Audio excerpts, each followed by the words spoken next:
राधे रानी की लीला और बरसाने के संत की कहानी। एक संत बरसाना में रहते थे और हर रोज सुबह उठकर यमुना जी में स्नान करके राधा जी के दर्शन करने जाया करते थे। यह नियम हर रोज का था। जब तक राधा रानी के दर्शन नहीं कर लेते थे तब तक जल विग्रहण नहीं करते थे। दर्शन करते करते तकरीबन उनकी उम्र 80 वर्ष की हो गई। आज सुबह उठकर रोज की तरह उठे और यमुना में स्नान किया और राधा रानी के दर्शन को गए। मंदिर के पट खुले और राधा रानी के दर्शन करने लगे। दर्शन करते करते संत के मन में भाव आया कि मुझे राधा रानी के दर्शन करते करते आज 80 वर्ष हो गए, लेकिन मैंने आज तक राधा रानी को कोई भी वस्त्र नहीं चढ़ाए। लोग राधा रानी के लिए कोई नारियल लाता है, कोई चुनरिया लाता है, कोई चूड़ी लाता है, कोई बिंदी लाता है, कोई साड़ी लाता है, कोई लहंगा चुनरिया लाता है, लेकिन मैंने तो आज तक कुछ भी नहीं चढ़ाया है। यह विचार संत जी के मन में आया कि जब सभी मेरी राधा रानी के लिए कुछ न कुछ लाते हैं तो मैं भी अपनी राधा रानी के लिए कुछ न कुछ जरूर लेकर आऊँगा, लेकिन क्या लाऊं जिससे मेरी राधा रानी खुश हो जाए। तो संत जी यह सोच करके अपनी कुटिया में आ गए। सारी रात सोचते सोचते सुबह हो गई। उठकर स्नान किया और आज अपनी कुटिया में ही राधा रानी के दर्शन पूजन किया। दर्शन के बाद मार्केट में जाकर सबसे सुंदर वाला लहंगा चुनरिया का कपड़ा लाए और अपनी कुटिया में आकर के अपने ही हाथों से लहंगा चुनरिया को सिला और सुंदर से सुंदर उस लहंगा चुनरिया में गोटा लगाया। जब पूरी तरह से लहंगा चुनरिया को तैयार कर लिया तो मन में सोचा कि इस लहंगा चुनरिया को पहनाऊंगा तो बहुत ही सुंदर लगेंगी मेरी राधा रानी। यह सोच करके आज उस संत जी लहंगा चुनरिया को लेकर राधा रानी के मंदिर की ओर चले। मंदिर की सीढ़ियाँ चढ़ने लगे और मन ही मन वही बात सोच रहे हैं कि आज मेरे हाथों के बनाए हुए लहंगा चुनरिया राधा रानी को पहनाऊंगा तो मेरी लाडली खूब सुंदर लगेगी।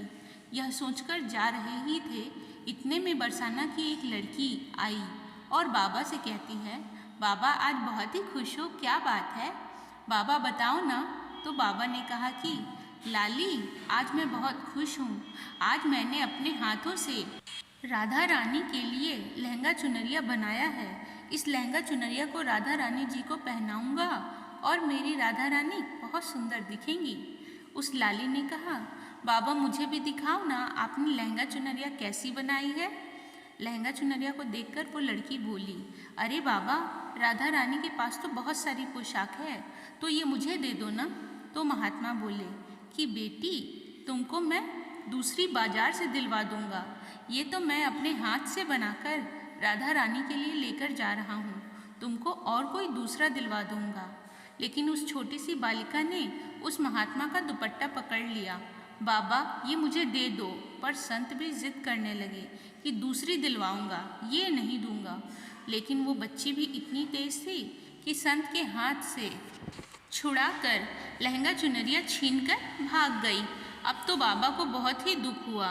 उन्हें लगा मैंने आज तक राधा रानी को कुछ नहीं चढ़ाया और जब लेकर आया तो लाली लेकर चली गई। मेरा तो जीवन ही खराब है, अब क्या करूँगा। यह सोचकर संत उसी सीढ़ियों पर बैठ करके रोने लगे। इतने में कुछ संत वहाँ आए और पूछा, क्या बात है बाबा, आप क्यों रो रहे हो। तो बाबा ने उन संतों को पूरी बात बताई। संतों ने बाबा को समझाया और कहा कि आप दुखी मत हो, कल दूसरी लहंगा चुनरिया बना के राधा रानी को पहना देना। चलो राधा रानी के दर्शन कर लेते हैं। इस प्रकार संतों ने बाबा को समझाया और राधा रानी के दर्शन को लेकर चले गए। रोना तो बंद हुआ लेकिन मन खराब था, क्योंकि कामना पूरी नहीं हुई थी ना। तो मन से राधा रानी का दर्शन करने संत जा रहे थे और ये मन ही मन सोच रहे थे कि मुझे लगता है कि किशोरी जी की इच्छा ही नहीं थी, शायद राधा रानी मेरे हाथों से बनी पोशाक पहनना ही नहीं चाहती थी। ऐसा सोचकर बड़े दुखी होकर जा रहे थे। मंदिर आकर राधा रानी के पट खुलने का इंतज़ार करने लगे।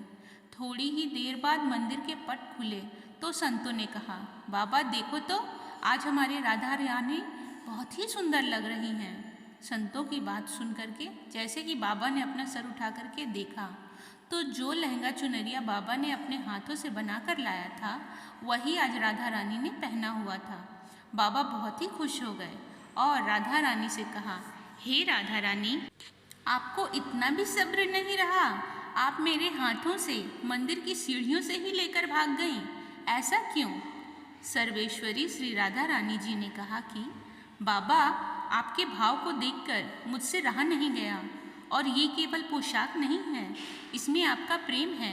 तभी तो खुद ही आकर के आपसे लहंगा चुनरिया छीन करके भाग गई थी। इतना सुनकर के संत भाव विभोर हो गए और उसी समय मन ही मन किशोरी जी का धन्यवाद किया। मित्रों, कहानी अच्छी लगी हो तो वीडियो को लाइक करें और चैनल को सब्सक्राइब करना ना भूलें। और हाँ, कमेंट में जय जय श्री राधे अवश्य लिखें। जय जय श्री राधे।